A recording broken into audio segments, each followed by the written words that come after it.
Halo teman-teman, perkenalkan nama saya Abdul Rahim. Saya dari jurusan Teknik Informatika dari TI 2B. Di sini saya akan menjelaskan tentang pengujian hipotesis. Untuk tidak berlama lagi, mari kita langsung pembahasannya. Baik ya, langsung aja teman-teman. Saya akan di sini materi saya pengujian hipotesis sampel kecil. Nah, sebelum masuk ke soalnya, kita harus paham dulu materinya. Apa itu pengujian hipotesis? Pengujian hipotesis itu adalah cara buat memastikan apakah data yang kita punya sesuai sama asumsi awal atau enggak. Misalnya, kita mau tahu benar nggak sih rata-rata nilai siswa itu 75. Nah, itu kita uji pakai data sampel. Nah, guna data sampel itu adalah tes student. Kenapa pakai tes distribusi tes student? Karena kalau jumlah data kita n itu kecil, distribusi data bisa jadi nggak normal. Nah, jadi kita pakai student tuh yang lebih fleksibel untuk ukuran yang sampel kecil dan standar deviasi populasi yang belum diketahui. Baiklah, langsung saja kita ke contoh soal. Di sini saya ada soal, yaitu seorang guru ingin mengetahui apakah rata waktu tidur siswa berada dari standar ideal, yaitu 8 jam per malam. Ia mengambil sampel acak dari 8 siswa hasil jam tidur. Nah, itu 1, 2, 3, 4, 5, 6, 7, 8. Nah, langkah pertama yang harus kita lakukan adalah menentukan hipotesis. Nah, hipotesis 0 menyatakan bahwa rata-rata waktu tidur siswa adalah 8 jam. Nah, yang kedua itu hipotesis alternatif. Itu menyatakan bahwa rata-rata waktu tidur siswa adalah berada dari 8 jam. Karena itu mau tahu apakah ada perbedaan dari termasuk uji dua sisi. Nah, langkah kedua itu yaitu hitung rata-rata simpang baku. Nah, dari data 8 siswa tadi kita punya waktu tidur mereka yaitu jumlahnya 8 yang tadi yang di atas. Nah, lanjut setelah datanya ada, kita tambahkan dan hasilnya itu adalah totalnya 62,5 jam.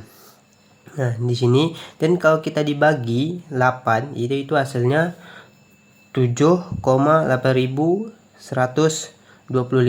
dan ini hasilnya dia tuh lalu kita hitung simpang bakunya atau S dan hasilnya sekitaran 0,281. Nah, lanjut ke 3 yaitu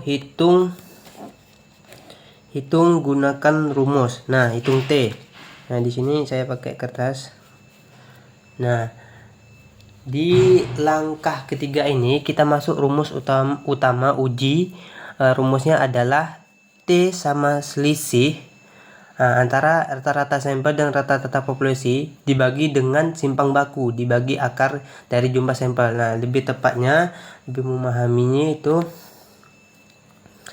X bar nih, yang ini itu rata-rata dari data kita dan ini adalah nilai rata-rata standar. Biasanya itu disebut kayak juga nilai populasi. Nah, yang dari S nih itu adalah simpang baku yang mengukur seberapa datanya, dan yang terakhir yaitu N itu adalah jumlah data. Nah, setelah semua angka dimasukkan kita hitung dan akhirnya itu dia nilai itu hitung yang nanti kita bandingkan dengan nilai T dari tabel student yang di langkah berikutnya, yaitu langkah keempat yaitu derajat kebebasan. Nah, di sini. Oke, lanjut ke langkah 4 adalah menentukan derajat kebebasan atau DF. Nah, itu singkatannya. Rumus adalah DF N kurang 1. Nah, karena kita punya 8 data nih, kita maka DF kita 8 kurang 1 hasilnya 7. Nah, angka 7 ini akan kita pakai untuk mencari nilai tabel dari tabel distribusi T student. Nah, kita juga perlu tahu nih nilai taraf yaitu tingkat signifikasi, karena kita pakai taraf sama dengan 0,05 dan ini uji dua sisi. Nah, maka kita cari nilai tabel untuk derajat kebebasannya. Nah, derajat kebebasan itu 7 dan tarafnya 0,05 dua sisi, dan hasilnya yang saya cari yaitu 2,365. Nah, lanjut ke 5 yaitu langkah bandingan nilai T hitung dan T tabel. Nah, nilai T hitung adalah 1,89. Nah, dan nilai tabel untuk DF-nya yaitu 2,365.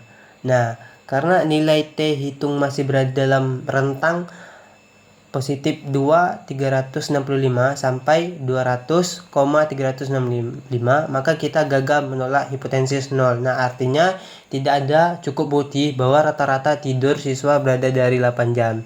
Jadi kesimpulannya tidur mereka masih sesuai standar. Nah, sampai di situ penjelasan dari saya tentang materi hipotensis tadi. Mungkin lebih dan kurang jika saya ada kesalahan kata atau kesalahan materi, mohon dimaafkan. Mungkin sekian, terima kasih. Assalamualaikum warahmatullahi wabarakatuh.